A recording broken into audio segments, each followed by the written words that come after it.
So hello everyone, कैसे हैं आप लोग। तो स्वागत है आपका वी आर ए क्लासेस में एंड लेकर आ गए हम लोग नेक्स्ट लेक्चर केमिस्ट्री के लिए metal and non metal series में। तो आइए शुरू करते हैं।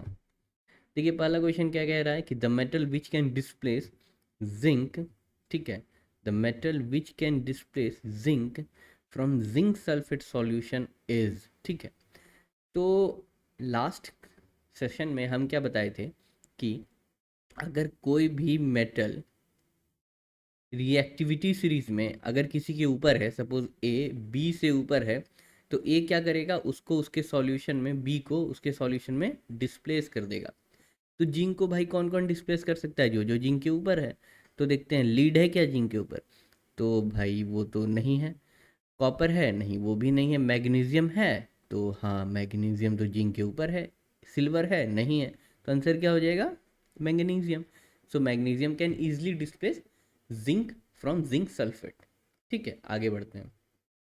The order of reactivity of metals, देखिए वो जो रिएक्टिविटी सीरीज का चार्ट है वो इससे सॉल्व हो जाएगा। ठीक है, तो आपका होमवर्क रहेगा कि आप इसको कमेंट सेक्शन में इसको कमेंट करके बताइए, वहाँ हम लोग आंसर देंगे कि आपने सही ऑप्शन चुना है या गलत। ठीक है, तो आगे बढ़ते हैं हम लोग। नेक्स्ट क्वेश्चन है, which one out of the following metals will be displaced from the solution of its salt by the other three metals. मतलब कि मान लीजिए कि ये क्या कह रहा है ना कि ये चारों का जो है ना पहले सॉल्ट है। ठीक है, सॉल्ट सॉल्यूशन है। तो चलिए क्लोराइड का सबके साथ बनाते हैं। तो AlCl3। ठीक है, सिल्वर का क्या हो जाएगा, AgCl। आयरन का मान लीजिए कि आयरन 2 लेते हैं, फेरस क्लोराइड, तो FeCl2। ठीक, और कॉपर का लेते हैं तो CuCl। ठीक, या फिर CuCl2 भी ले सकते हैं, क्यूप्रिक क्लोराइड अगर है, क्यूप्रस क्लोराइड CuCl। तो अभी ये चारों जो सॉल्ट सॉल्यूशन है, पूछ रहा है कि कौन बाकी तीनों को क्या करेगा कि वहाँ से डिस्प्लेस कर देगा। तो जाहिर सी बात है इसमें भी वही लॉजिक काम करेगा जो है रिएक्टिव सीरीज में, ये चारों में सबसे ऊपर है वही इसको डिस्प्लेस कर देगा। तो ये चारों एलिमेंट में, चारों मेटल में कौन सा सबसे ऊपर है, तो चलिए देख लेते हैं एक बार कौन सा ऊपर है। तो कॉपर, कॉपर तो नीचे ही है। आयरन, आयरन यहाँ पर आ गया आयरन। सिल्वर नीचे, और उसके बाद एल्यूमिनियम, एल्यूमिनियम कहाँ पे है, तो आयरन के भी ऊपर है। तो इसका मतलब एल्यूमिनियम क्या करेगा, सबको रिड्यूस कर देगा। तो आंसर क्या हो गया, aluminium. Which of the following metal is found in native state. देखिए नेटिव स्टेट कहने का मतलब होता है कि metal which are very less reactive, they are found in pure state in nature. कहने का मतलब हुआ कि प्रकृति में ये कोई मेटल जो नेटिव स्टेट में होते हैं वो सब प्योर स्टेट में पाए जाते हैं, मतलब कि कोई भी इम्प्योरिटी नहीं रहता है। जैसे कि मान लीजिए कि एल्यूमिनियम एक रिएक्टिव मेटल है, वो नेचर में किस फॉर्म में पाया जाता है, तो बॉक्साइट के ओर के फॉर्म में पाया जाता है, Al2O3। बट गोल्ड हो गया, सिल्वर हो गया, प्लेटिनम हो गया, पैलेडियम हो गया, ये सब नेटिव स्टेट में पाया जाता है, मतलब ये सब डायरेक्ट इसी तरह पाया जाता है, इसमें कोई इम्प्योरिटी नहीं रहता है। तो इसका आंसर क्या हो जाएगा, गोल्ड, क्योंकि गोल्ड नोबल मेटल के कैटेगरी में आता है। तो नेक्स्ट क्वेश्चन है यहाँ पे, which of the following is oblique or oxide ore. तो ऑक्साइड ओर मतलब क्या होता है, ऑक्साइड ओर मतलब कि ऐसा ओर जिसमें ऑक्सीजन रहेगा। ठीक है, तो एक बार इस सब का फॉर्मूला देखते थे। बॉक्साइड का फॉर्मूला क्या होता है, Al2O3.XH2। यहाँ पर XH2O क्यों लिखे हैं, XH2O कहने का मतलब कि देखिए जैसा इन्वायरमेंट है वैसा जो उस जगह पे और पाया जाएगा, उसमें वाटर मॉलिक्यूल्स उसके हिसाब से होगा।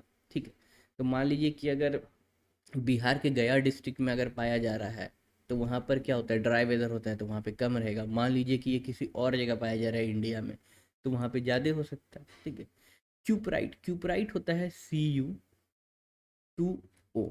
ठीक है, हेमेटाइट होता है Fe2O3।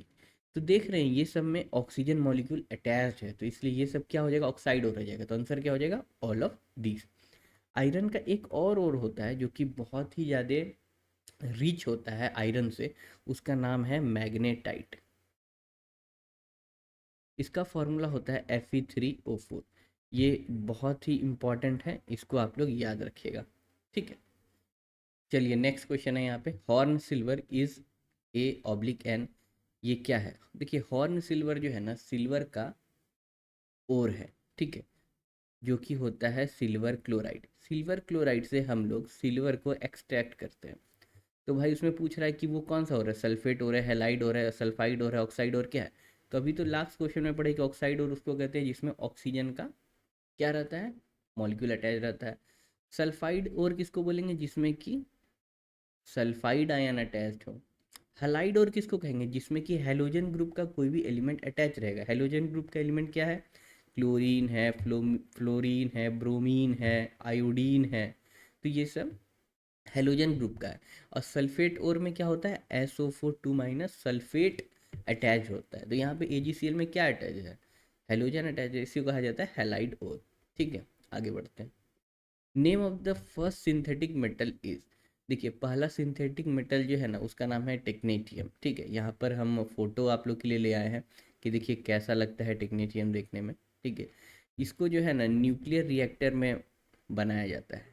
जहाँ पर न्यूक्लियर रिएक्शन होता है ना, न्यूक्लियर रिएक्टर में, तो वहाँ पर न्यूक्लियर रिएक्टर में इसको एलिमेंट को बनाया जाता है और ये मैन मेड है। इसका आंसर क्या हो जाएगा, TC टेक्नेटियम। आप लोग देख लीजिए कि ये कैसा है, साइनी ग्रे टाइप का मेटल है ये।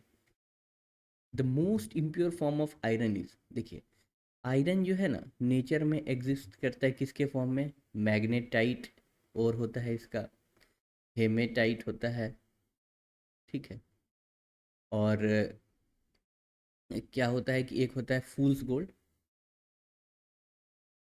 ठीक है, इसको कहते हैं FeS2, आयरन सल्फाइड, ठीक। तो इस फॉर्म में ये जो है ना आयरन का और एग्जिस्ट करता है। तो इसमें से सबसे ज़्यादा जो ओर से हम लोग को आयरन मिलता है ना, हाई क्वालिटी आयरन, वो मैग्नेटाइट से मिलता है, जिसका कि फॉर्मूला होता है Fe3O4। हेमेटाइट का फॉर्मूला क्या होता है, Fe2O3, ठीक है। तो अब ये जो आयरन है ना, तो ये हम लोग अलग अलग यूज केस के लिए अलग अलग बनाते हैं। जैसे कि स्टेनलेस स्टील काफ़ी टफ होता है, इसमें ये कोरोजन रेसिस्टेंस होता है, ठीक है। कास्ट आयरन का भी अलग यूज़ है, ये one of the purest form होता है आयरन का, ठीक है। और इसमें जो रॉट आयरन है ये इम्प्योर फॉर्म होता है आयरन का। तो आंसर क्या हो जाएगा इसमें, रॉट आयरन आंसर हो जाएगा। अब लेकिन ये जो इम्प्योरिटी है, ये किस टर्म में आयरन को बोला जाता है, तो आयरन का इम्प्योरिटी जो है ना उसके कार्बन कंटेंट पे निकाला जाता है कि किसमें कितना कार्बन कंटेंट है। तो रॉट आयरन जो होता है ना, इसमें जो कार्बन कंटेंट होता है ना वो होता है 2 से 4%, ठीक है। और कास्ट आयरन जो होता है ये होता है 0.1 से लेके 0.9% कार्बन, ठीक है। तो यही आप लोग समझिएगा। इसमें एक ऑप्शन और नहीं दिया हुआ है जिसका नाम है पिग आयरन। पिग आयरन सबसे ज़्यादा इम्प्योर होता है, इसमें 3.5% से लेके 4.5% तक क्या रहता है ना कि कार्बन कंटेंट रहता है, ठीक है। तो चलिए आगे बढ़ते हैं। Metal M occurs in earth crust as its oxide M2O3, ठीक है। An alloy of this metal used in making aircraft. The ore of the metal is, तो देखिए कह रहा है ना कि ये जो है ना उसका ओर का फॉर्मूला है दिया हुआ M2O3। तो ये ऑक्सीजन है और ये मेटल है, मेटल। इसका मतलब कि क्या है कि मेटल के पास जो है ना 3 वैलेंसी है, 3 वैलेंस इलेक्ट्रॉन है। और ऑक्सीजन के पास तो 2 वैलेंस इलेक्ट्रॉन होता है, इसलिए फॉर्मूला ये आया है। और एक चीज़ और देखिए यहाँ पे क्या दिया गया हम लोग हिंट, कि वो एयरक्राफ्ट बनाने के यूज़ में आता है, मतलब कि वो बहुत ही लाइट मेटल है। तो यहाँ पे देखते हैं मैग्नेटाइट, तो मैग्नेटाइट दिया ऑप्शन में, तो ये क्या होता है Fe3O4। तो ये फॉर्मूला मैच कर रहा है क्या, इसको तो लिखेंगे तो ऐसे हो जाएगा, तो ये तो मैच नहीं कर रहा है। हेमेटाइट ये होता है Fe2O3, ठीक है। ये तो मैच कर रहा है हम लोग का, लेकिन ये जो है ना एयरक्राफ्ट बनाने के काम में नहीं आता है। बॉक्साइट, बॉक्साइट का फॉर्मूला होता है Al2O3। अभी जस्ट थोड़ी देर पहले हम लोग पढ़े। तो Al2O3 क्या है, मैच भी कर रहा है और ये एयरक्राफ्ट बनाने के फॉर्म में भी आता है, ठीक है। पायरोल्यूसिड क्या है, तो ये जो है ना मैंगनीज का ओर है। किसका ओर है, ये मैंगनीज का ओर है, इसको आप लोग ध्यान रख सकते हैं। देखिए यहाँ पे जो हम फोटो लगा के रखे हैं ये जो है ना यही है बॉक्साइट। बॉक्साइट ऐसा ही दिखता है, तो आप लोग यहाँ से एक रेफरेंस ले सकते हैं। आगे बढ़ते हैं, the metal that does not displace hydrogen from dilute acid. देखिए, अगर मान लीजिए कि मेरे पास एसिड है तो वो क्या होगा, HCl होगा, H2SO4 होगा, HNO3 होगा, यही सब एसिड होगा।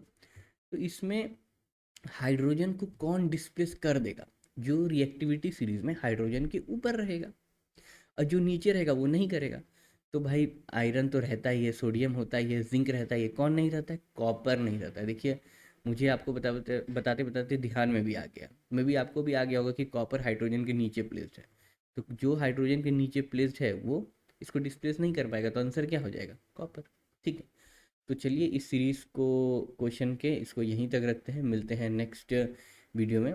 आप लोग कमेंट करके बताइए कि आपको कहाँ पर कोई ऐसा दिक्कत वगैरह आ रहा है, ठीक है। और मैंने आपको जो होमवर्क दिया है कि जो आप जिसका आंसर आप बताएंगे कमेंट सेक्शन में, वो ज़रूर बताइएगा, ठीक है।